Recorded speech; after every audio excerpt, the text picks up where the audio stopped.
welcome in, Curt. It's good to see you. Excited about the talk that we're having today over Alley.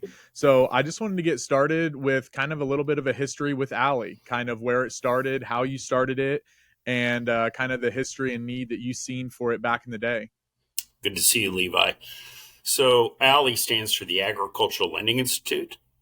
It was originally had a name of the California Agricultural Lending Institute, and then over the last 25 years since my banking partner and I took over and purchased the Agricultural Lending Institute from the California Ag Lenders Society, we decided to drop the California and just call it the Agricultural Lending Institute.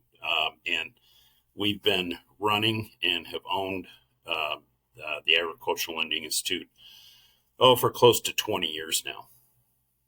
Oh wow. What was the starting point? What was the big need that you guys seen in the industry back there that really made you kind of get things up and rolling? Well, interestingly, the state of California, many agricultural states, of which California is by far and away the largest in the United States. The next closest being, I believe, Iowa, and the next closest after that being Texas. And they are long shot away from the amount of agricultural farm revenue that's generated by the state. The state of California is somewhere in the $65 billion range. Interestingly, most agricultural lending schools are tied to state banking associations. So if you were to go to an agricultural banking school somewhere in the Midwest, there's a really good chance that it's tied to a state banking association. California Bankers Association, oddly enough, never really had much of a presence in the agricultural lending space. And about 20 years ago, just completely dropped its education for the agricultural sector in California and continued to focus on commercial real estate and consumer finance. So the Agricultural Lending Institute got started out of my love for agricultural lending. I've been in the business for 45 years. My partner, the same, Roy Martin. We both grew up in farming in the Central Valley of California, and we have been running this very successfully as a nonprofit for the last 20 years.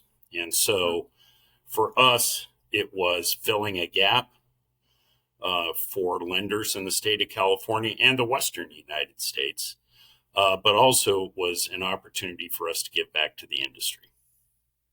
Yeah, and who's just kind of some of the people that businesses that you've seen come through there, or who's kind of your target audience with that? So our target audience is primarily agricultural lenders who have at least 5 years of experience, but it's also has turned out to be very valuable for ag attorneys, ag accountants, farm managers, all of whom maybe want to be able to get in the head of what goes on inside the head of an agricultural lender, and not just in California, but in other places as well. And we typically have close to 75 to 100 students a year. It's a 2-year program. So we have a first-year program, and then it's followed up concurrently with a second-year program in June, the second week of June every year. Oh wow! So you got a pretty bit after 20 years at 100. You got a nice little tree going at this point. I'm sure of people that have been through. Well, interestingly enough, and I think this is why our school has been so successful.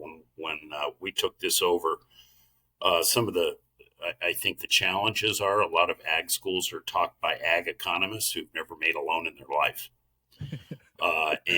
So my job when I took this over is that I basically fired all of the ag economists that were teaching for us. And quite frankly, many of them are friends of mine.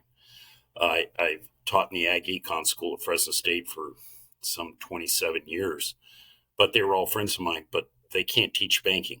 They can teach ag economics, but they can't teach banking. So our school is driven by, and thankfully so, by leaders in the agricultural lending space. One of the things that we have focused on over the years has been, what is our mission? And does that mission change? And ultimately, it has never changed. Our role has been to provide credit risk management training for both business side, relationship managers, and also those that are on the credit side. And the real need for it, Levi, is this. Dating back probably 30 years ago, the regulators decided that it was important that, banks in general separate out their relationship side of the business from the credit risk management side of the business. Well, as younger folks come into this business, the first thing they want to do is they want to be working on the relationship side because that's where all the fun is. And they don't want to be pigeonholed as a credit weenie, as we call them, right? Yeah. The challenge with that is most ag lenders today that have come up through the ranks over the last even 10, 15 years don't have a balanced understanding about credit risk management.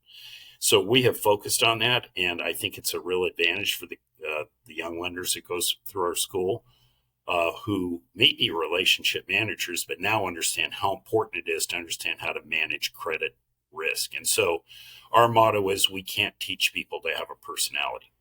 If you're going to be on the business side and you're going to be talking to customers, I can't teach you how to have a personality. You either got one or you don't.